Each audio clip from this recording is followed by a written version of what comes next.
조갑제 TV 시청자 여러분 안녕하십니까? 2025년 2월 26일 밤 9시 14분입니다. 제가 모자를 한번 써봤습니다. 요사이 바깥에 나갈 때 이 모자를 씁니다. 누가 레닌모라고 그러는데 레닌모는 아니고 세일러스 해트라 그래가지고 선원들이 쓰는 모자입니다. 쓴 지가 매우 오래됐습니다. 이재명 더불어민주당 대표가 공직선거법 위반 사건 항소심에서 징역 2년을 구형받았습니다. 검찰이 징역 2년을 구형했는데 중요한 것은 서울고법 형사 6-2부가 결심 공판을 오늘 열었고 다음 달 그러니까 3월 26일 선고하겠다고 기일을 확정을 했습니다. 3월 26일입니다. 3월 26일이면 어떤 일이 벌어질 거냐. 만약 지금 많은 사람들이 예상대로 윤석열 대통령 파면이 결정된다면은 3월 26일쯤은 민주당, 국민의힘 모두 대통령 후보 경선에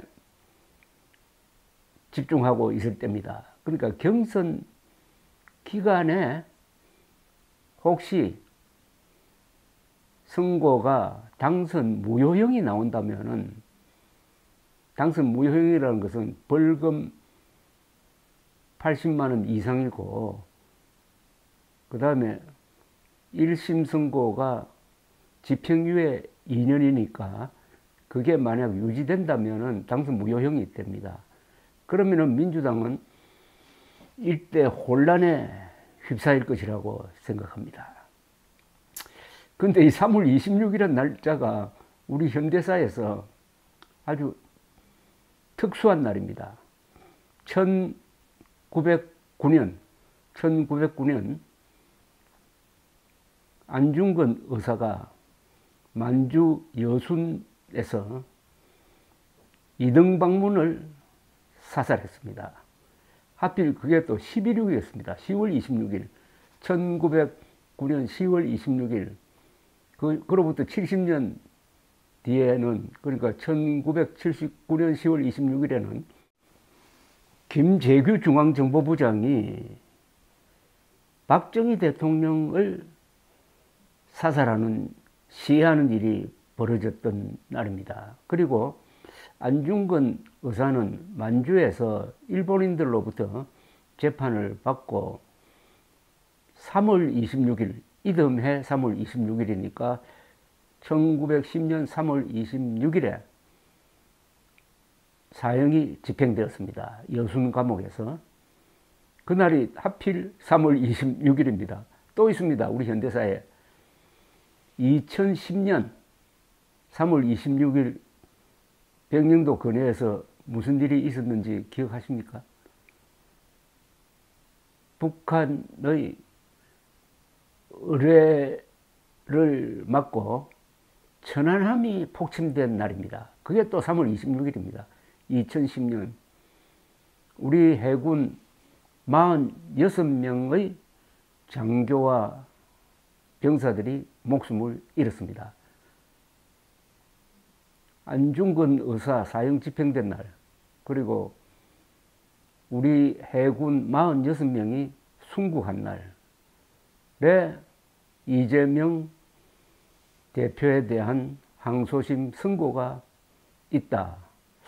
이게 혹시 어떤 상징성을 갖고 있는지 3월 26일 그날 선고를 보면은 대충 알 수 있을 것이라고 생각하는데, 만약 당선 무효형 선고가 나오면은 이제 대법원입니다. 대법원 선고가 언제 나오느냐? 이 사안은 워낙 간단하고 대법원은 사실관계는 다투지 않고 법리만 다루므로 사실은 빨리 선고를 할 수가 있습니다. 만약 지금 예상대로 5월에 대통령 선거가 이루어진다면은 그 전에 대법원이 이재명 대표에 대한 확정 판결을 낼 시간이 있다고 생각합니다. 그러나 그렇게 빨리 할 것이냐. 만약 대법원 선고가 나오기 전에 이재명 대표가 민주당 후보로 출마를 해가지고 대통령에 당선된다고 하면은 일이 복잡해집니다. 자, 그러면은 대법원의 확정 판결이 나올 수 있느냐 없느냐는 겁니다. 헌법 제84조에 보면은 현직 대통령은 내란 외환죄 이외에는 소추 당하지 않는다고 되어 있는데, 이 소추가 뭐냐는 겁니다. 이 소추는 기소라고 해석하는 게 다수설입니다. 기소되지 않는다는 겁니다. 그런데 이미 기소되어 가지고 재판이 진행 중인데 재판이 중단되어야 되느냐에 대해서는 다수설은 재판은 중단되지 않는다는 겁니다. 소추와 재판은 엄연히 다르다. 그리고 작년 10월 중요한 게 헌법재판소의 사무처장이 국회에서 문답 형식의 어떤 질의가 오가는 과정에서 국민의힘 의원이 이 문제를 거론하니까 재판 진행된다고 봐야 된다 라고 답을 했어요. 이게 헌법재판소의 공식적인 의견 비슷하게 되어 있습니다. 사무처장이. 그래서 84조를 두고 아마 매우 시끄러울 겁니다. 대법원이 5년 동안 판결을 늦출 수도 없고, 또 판결하자니 부담이 생기고 해가지고 이걸 가지고 또 나라가 쪼개지듯이 격투를 벌일 가능성이 있습니다. 이런 리스크를 없애려면은 그런 사법 리스크를 가진 후보를 경선에서 탈락시켜야 옳은 것 아닐까요? 그리고 국민들이 투표를 통해서 그런 사람을 떨어뜨리는 게 이게 합리적입니다. 합리적인데 워낙 우리나라가 지금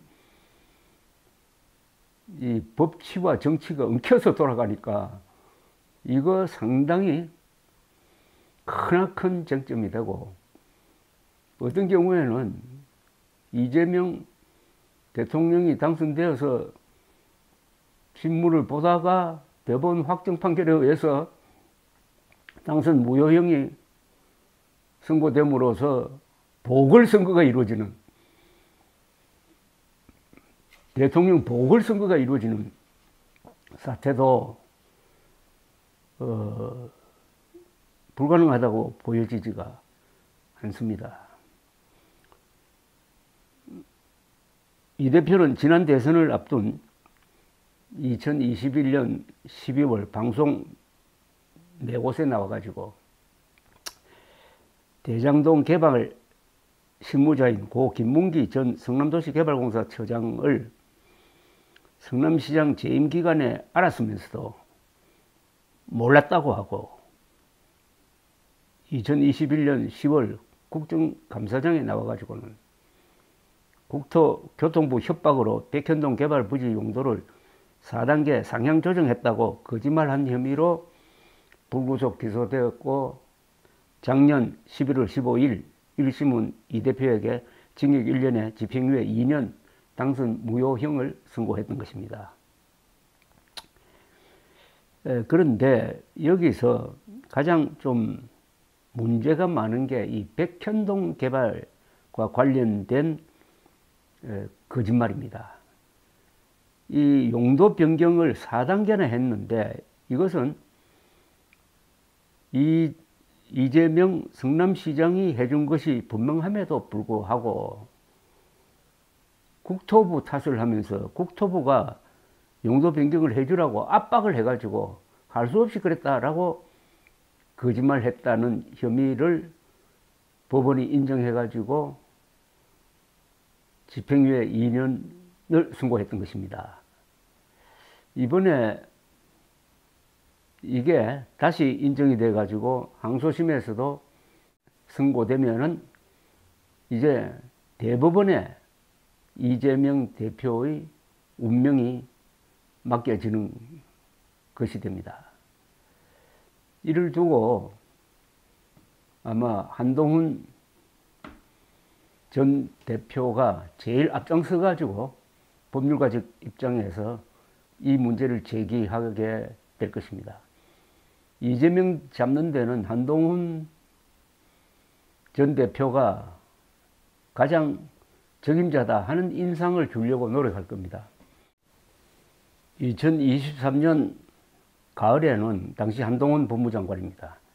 한동훈 법무장관이 국회에서 이재명 의원 체포동의안을 요청을 해가지고 국회가 그때 또 통과시켰습니다. 민주당이 내분이 일어났습니다. 그런데 유창훈 영장 담당 판사가 영장을 기각시켰습니다. 그때 만약 영장이 발부되었다면 이재명 대표의 정치적 생명은 아마 거기서 끝났을지도 모릅니다. 아마 이 유창훈 부장판사의 영장 기각은 앞으로 두고 쟁점이 될 것인데 아마 역사를 바꾼 영장 기각으로 기록될지 모릅니다.